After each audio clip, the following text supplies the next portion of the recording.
É verdade, a educação se constrói em rede, sem barreiras. E é por isso que eu estou aqui, uma grande honra participar da Jornada Edu Online.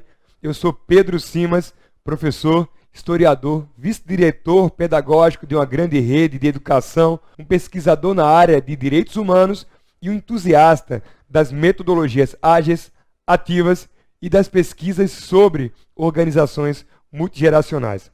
Eu venho compartilhar com vocês os cenários da educação na terceira década, as educações 3, 4 e 5.0, essas escolas.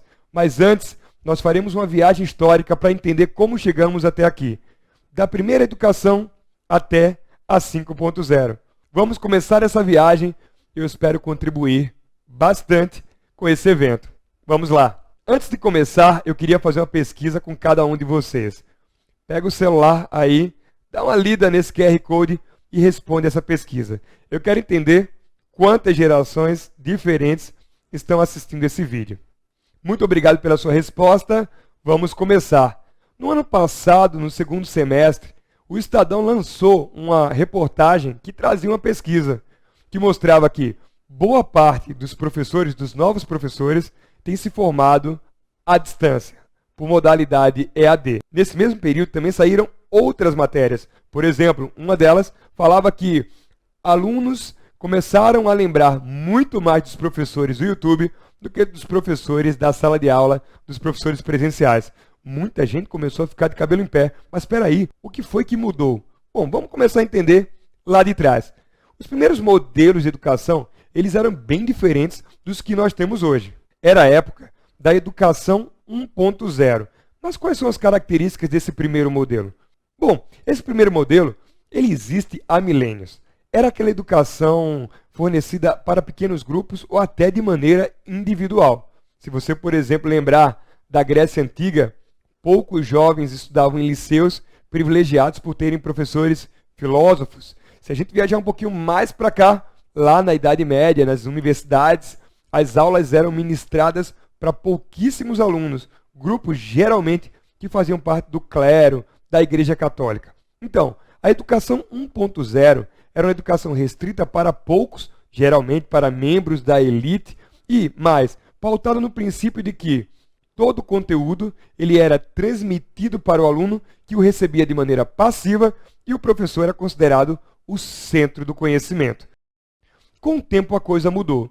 No século XVIII, quando começou a primeira Revolução Industrial, século XIX, a segunda, a escola ganhou um novo papel. Se antes, na versão 1.0, ela tinha a grande atribuição de transmitir para poucos a educação, agora essa escola passa a fazer parte de um sistema maior. Surge a escolarização, o projeto de tornar pessoas padronizadas em seus comportamentos, em seus desejos, em seus pensamentos. Colocar jovens em sala de aula e ensinar a estes como obedecer, cumprir tarefas e, sobretudo, viver com um tempo completamente planejado e cronometrado. A escola 2.0, ela é tão como a fábrica fordista, uma fábrica de pessoas, entre aspas. E foi muito criticada pelo próprio pensador Foucault. Foucault analisou essa escola como uma escola de reprodução de pessoas e a comparou a instituições de sequestros, entre aspas, como, por exemplo, manicômios, hospitais, presídios. Se a gente observar, tem até aquelas velhas semelhanças. Corredores muito longos, várias portinhas, celinhas, né? Em geral, um toque sonoro e as pessoas saem para o banho de sol no presídio e depois elas voltam. Qualquer semelhança com corredores, sala de aula, recreio, intervalo e aula de novo, não é mera coincidência na visão de Foucault. Há uma outra citação muito interessante. Olha o que Kant disse. É por isso que se mandam as crianças à escola, não tanto para que aprendam alguma coisa, mas para que se habituem a estar calmas e sentadas e a cumprir escrupulosamente o que se lhes ordena, de modo que depois não pensem mesmo que têm de pôr em prática as suas ideias. Está muito claro aí que a escola 2.0 é aquela escola com fileiras, alunos sentados, recebendo também o conhecimento de maneira muito passiva, sem mão na massa, sem prática, sem protagonismo, com o objetivo apenas de adestrar, entre aspas, corpos e formar trabalhadores e consumidores. A escola fornecia pessoas para as fábricas e não tinha o objetivo de estimular a criatividade. O tempo mais uma vez avançou, a gente superou a Segunda Guerra Mundial e as ciências sociais, no período pós-guerra, começaram a analisar as gerações. Começaram a entender que dentro de um determinado período de tempo, de 15, 20 anos, por exemplo, pessoas jovens, por exemplo, tinham vivido fenômenos globais e locais semelhantes. E isso, de certo, teria moldado o seu comportamento e feito com que eles tivessem traços em comum. Surgiu aí uma grande atenção para as gerações, e a educação também não ficou fora disso. Esses tipos de estudos ganharam bastante espaço, e daí surgiram os conceitos que definem as principais gerações das quais nós ouvimos falar nos dias de hoje. Você certamente já ouviu falar dos Baby Boomers, da geração X, dos Millennials ou geração Y e da geração Z. Pois é, vamos comentar alguns traços de cada geração dessa aqui. A primeira delas é a geração Baby Boomer, que por convenção inclui aqueles que nasceram entre 45 e 64. Primeiro, o que essas pessoas viveram? Elas viveram o período da Guerra Fria. No mundo pós-guerra, viram seus pais trabalharem demais para reconstruírem os seus países em geral, ou pelo menos as economias de seus países. Entenderam que uma maneira de reconstruir era ter família e muitos filhos. Isso era um símbolo muito forte. Por isso predominam famílias muito grandes. Nesse período, por exemplo, a taxa de natalidade no Brasil, década de 60, chegava a 6 filhos por família. Além dos muitos filhos, o Baby Boomer também aprendeu que trabalho e diversão não podiam estar juntos. Primeiro vem a obrigação e depois todo o resto. Também aprenderam que os modelos verticais, piramidais das empresas eram naturais. Aprenderam a respeitar e obedecer ordens. Aquela história de que missão dada é missão cumprida vem dos Baby Boomers. Da mesma forma que eram tradicionais, os Baby Boomers também eram contestadores. Eles testemunharam, por exemplo, as guerras da Coreia e do Vietnã. Viram seus ídolos protestarem, tocarem no Woodstock, saíram às ruas, viram as meninas levantarem mais uma vez a bandeira da igualdade, do feminismo. Também foram às ruas no Brasil, por exemplo, para protestar contra o ato institucional número 5. Cantaram as músicas do tropicalismo, viram a Bolsa Nova um pouquinho antes e tiveram seus filhos. Esses filhos pertencem à geração X. No Brasil, convencionalmente, aqueles que nasceram entre 64 e 85. Também foram educados no modelo 2.0, só que agora militarizado. Escolas que valorizavam bastante a disciplina, o nacionalismo, eles vivenciaram um boom da economia, o famoso milagre econômico. Período muito curto de crescimento do PIB brasileiro e do consumo. Diante de sua crise, quando o Brasil sucumbiu, junto com a crise internacional do petróleo, a partir ali de 73, esses jovens começaram a viver um outro lado, a escassez. Costumeiramente, tinham bicicletas que eram divididas entre 3, 4 irmãos, uma televisão só em casa, também tinham apenas um telefone, um som para escutar, né, um aparelho de som, e acabaram crescendo com aquela perspectiva de que eu vou trabalhar para poder superar essa escassez. Se acostumaram a trabalhar muito, todo mundo queria comprar o seu próprio carro, o seu telefone, ter sua própria televisão com controle remoto, e ao invés de uma radiola ali no centro da sala, quem sabe um Walkman, poder escutar a própria música. Para muitos cientistas sociais, a geração X foi muito consumista, porque também, pela primeira vez, teve a televisão a cores e foi bombardeada pelas propagandas, pela publicidade que dizia consumam, consumam, consumam. Olha um exemplo interessante desse momento. Eu trouxe aqui para vocês uma propaganda da Caloi que representa bem esse bombardeiro aí de publicidade e de consumo que acabou atingindo a geração X. Olha que interessante.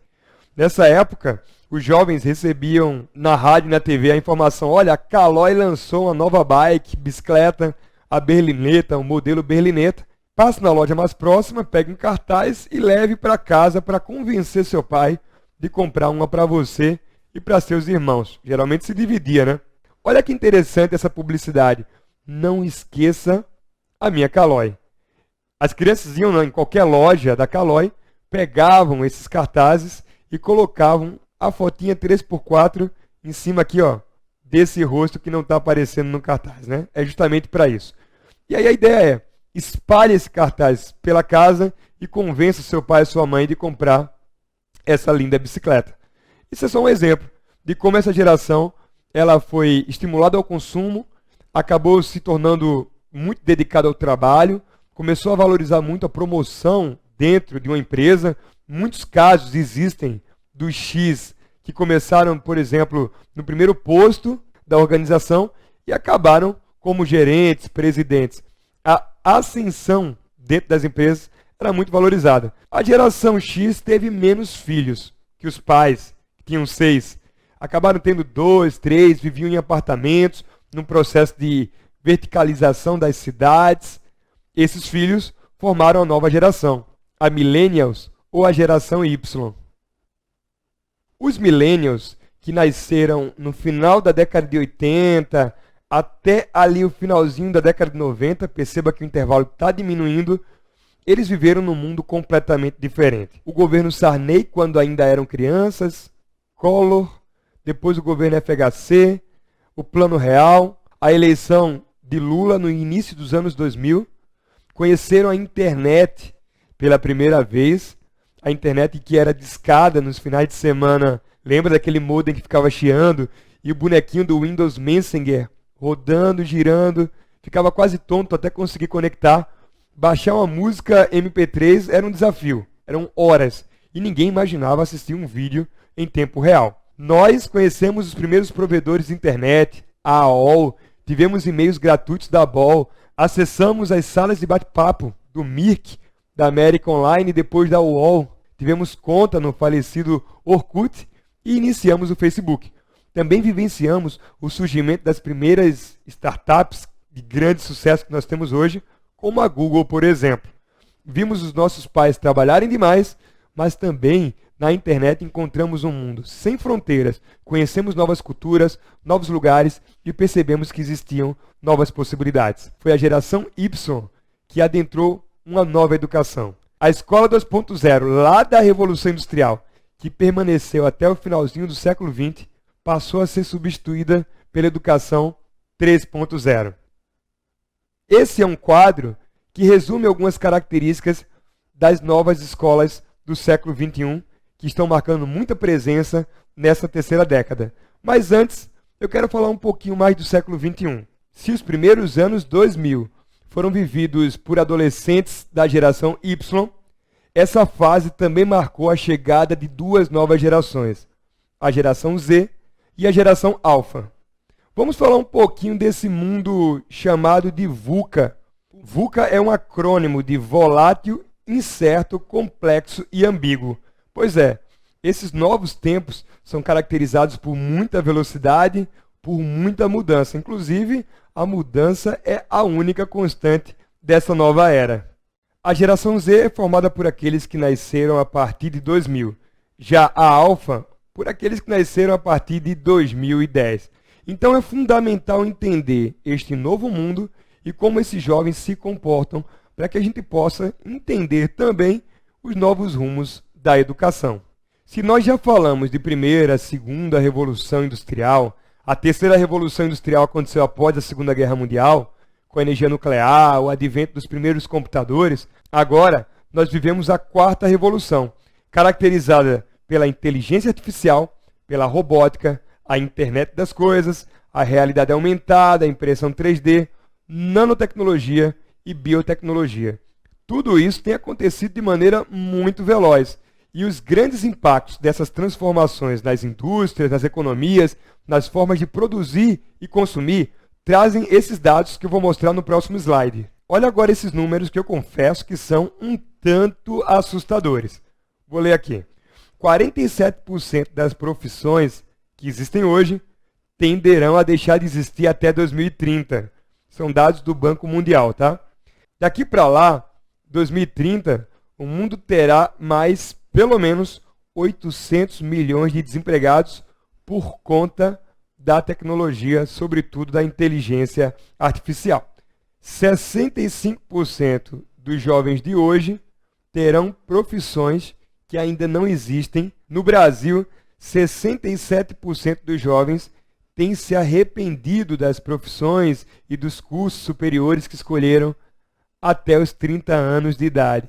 Depois de entrar na faculdade, de se formar, conseguir iniciar uma carreira, eles percebem que muitas vezes as suas escolhas foram feitas num mundo que hoje não mais existe. As mudanças são tão grandes que elas abrem novas possibilidades. E talvez esse seja um dos fatores que leva a esse quadro. Outros números preocupantes que retratam certamente esse momento de muita incerteza e de grandes transformações são de 31% a 35% dos jovens da geração Y e Z, segundo a Associação Americana de Psicologia, podem sofrer de transtornos emocionais, como, por exemplo, a ansiedade. Nós também podemos chamar os Z e os alfa de nativos digitais. Enquanto nós, da geração Y, vivenciamos a internet finais de semana, esses jovens estão conectados 24 horas por dia e também têm uma grande facilidade de lidar com várias telas ao mesmo tempo. Um smartwatch, um smartphone, um tablet, uma Smart TV. A Ciagueire e a Pearson fizeram pesquisas muito valiosas que retratam bem essa realidade. Observe esse gráfico aqui. Em 2025, estima-se que 30% de todas as ações na internet serão feitas ao vivo. Um sinal de que os nossos jovens estão trocando as relações presenciais pelas virtuais e que isso é muito natural para cada um deles. Olha esse outro gráfico. Em 2010, os adolescentes tinham em média 300 interações por dia via aparelho celular. Mandar foto, receber mensagem, mandar áudio, receber notificações, aquelas que vêm na barrinha superior do sistema operacional de cada, aparelho. Em 2025, a promessa de que essas interações cheguem até quase 5.000 por dia. Ou seja, está aí mais uma prova. Os aparelhos digitais, os dispositivos, fazem parte do cotidiano. Não é mais só final de semana, é o tempo inteiro. É cultura digital. Numa comparação entre os millennials, os Y e os Z, olha que interessante. Como é que eles preferem aprender? Perceba que os números são parecidos, né? Eles querem aprender pelo YouTube. A geração Z prefere um pouquinho mais, mas está bem parecido. Eles querem aprender através de games, gamificação. E também valorizam livros, né? No caso aqui, os millennials ganham. Mas os livros também estão dentro dessas preferências, digitais ou físicos. Os desejos de aprendizagem, as motivações também mudaram. Eu quero aprender de maneira significativa com os recursos que eu utilizo no dia a dia, através de outras plataformas e outras mídias. A teoria da cauda longa nos ajuda a entender mais esse mundo VUCA. Esse mundo que também é chamado de mundo hipersegmentado. Antes, as empresas estavam, muito seguras de que podiam produzir apenas um produto ou uma linha de produtos específica e elas venderiam muito. À medida que a cultura tem mudado com o grande turbilhão de informações novas, de consumo de conteúdo, o comportamento está se tornando mais segmentado, cada jovem sabe muito bem o seu nicho, encontra o seu nicho nas redes sociais, por exemplo, a sua música, escuta a música por demanda, da maneira que quer, por exemplo, no Spotify, no Deezer, né? Assista ao seu canal do YouTube sem precisar esperar na televisão aquele programa que era colocado de maneira igual para todo mundo. Ele tem a própria TV em casa, ele acessa o Netflix, e no Netflix ele escolhe o filme que quiser, no tempo que quiser, na hora que quiser, no dispositivo que quiser. Esse comportamento de consumo hipersegmentado, ele atinge as escolas. Aquela escola que padroniza a aula, que fornece aquele mesmo modelo de 200 anos atrás, que valoriza as mesmas profissões, que coloca no pódio aqueles mesmos critérios, essa escola tem se tornado desinteressante para o aluno. No mundo hipersegmentado, esse jovem, ele quer que as empresas produzam produtos específicos para ele. Eles não querem consumir a mesma coisa que o mundo inteiro está consumindo. E aí, quando eu falo em conteúdo, em consumo e, sobretudo, em aprendizagem significativa, eu lanço esse alerta, essa necessidade de pensar a escola como aquela que enxerga esses jovens, que entende as suas necessidades e que atende essas necessidades de maneira única. É por isso que a gente tem falado tanto de educação personalizada, por exemplo. E a gente volta para essa imagem para entender as características dessas três últimas escolas ou educações. A 3.0 é a escola ou a educação da era digital, já, né, do mundo VUCA, da revolução, da quarta revolução industrial. É a escola que começou a utilizar as plataformas digitais para promover aprendizado. As próprias instituições de ensino começaram a ser chamadas de instituições de aprendizado. Os conteúdos, antes frios e transmitidos de maneira passiva, passaram a ser ressignificados. Hoje, a educação 3.0, ela prioriza as competências e habilidades. Os objetos de conhecimento, antigos conteúdos, são significativos à medida que eu sei interpretá-los e aplicá-los. Aplicar é muito mais importante do que armazenar, do que memorizar, do que decorar, por exemplo. É a era do uso dos dados para interpretar o comportamento do aluno e criar jornadas de aprendizagem mais parecidas com ele e, consequentemente, mais significativas. Dentro da educação 3.0, hoje, nós já encontramos algumas variáveis, algumas evoluções, alguns desdobramentos. Por exemplo, a educação 4.0, ela traz como grande importância, como grande centro, objeto, o pensamento computacional, né, a programação e a cultura digital. Não basta apenas utilizar aportes, recursos digitais, dispositivos. É necessário ter cultura digital, é necessário saber programar, é necessário saber decompor um problema e criar soluções. É necessário colocar a mão na massa e aprender fazendo. Dentro dessa linha de evolução, também já existe, sendo criada, ainda desenhada, a escola ou a educação 5.0. Se nós temos jovens que sabem usar plataformas, jovens que sabem resolver problemas, eu preciso também que esses jovens cuidem do seu socioemocional, né? Que esses jovens sejam saudáveis, que esses jovens saibam utilizar as ferramentas digitais para construir um mundo melhor. Não utilizar a tecnologia, por exemplo, para potencializar o poder das bombas atômicas.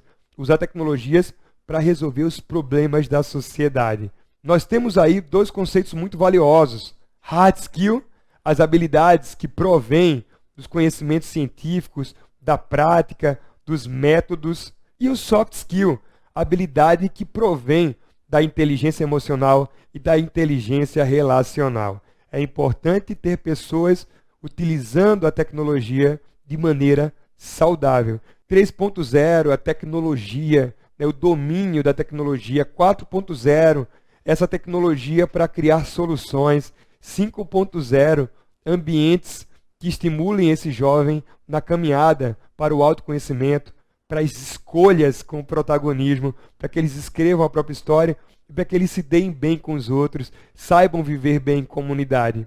Esses dados fornecidos pela pesquisa da Microsoft Educação em 2030 acabam reforçando esse sentido que a Educação 5.0 está trazendo.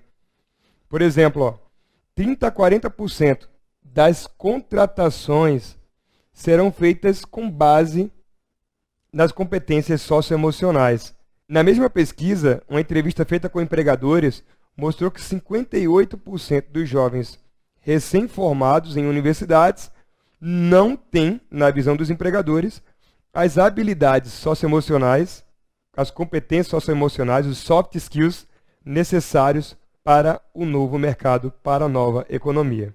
Além da Seagate, Pearson, Microsoft, também há uma outra pesquisa interessante feita pelo Instituto Consumoteca, que mostrou que os jovens eles desejam uma forma de trabalho diferente.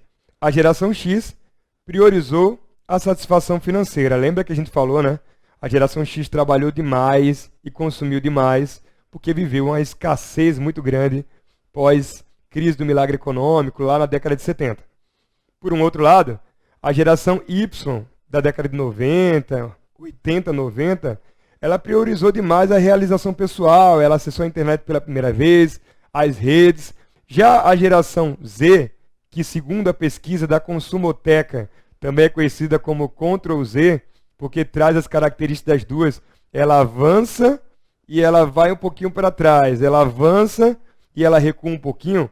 A geração Ctrl Z ela acredita que é possível unir o trabalho para ganhar dinheiro, para ter segurança e também o prazer. Então é importante, sobretudo, que a educação ela também seja lúdica, ela seja envolvente, ela estimule a criatividade, porque ela é mais divertida, porque assim ela se torna mais significativa, e ao mesmo tempo que as escolas elas abram esse debate para novas profissões, para que o aluno não veja que o seu futuro estará condenado àquilo que ele não quer e àquilo que não dialoga com a sua realidade.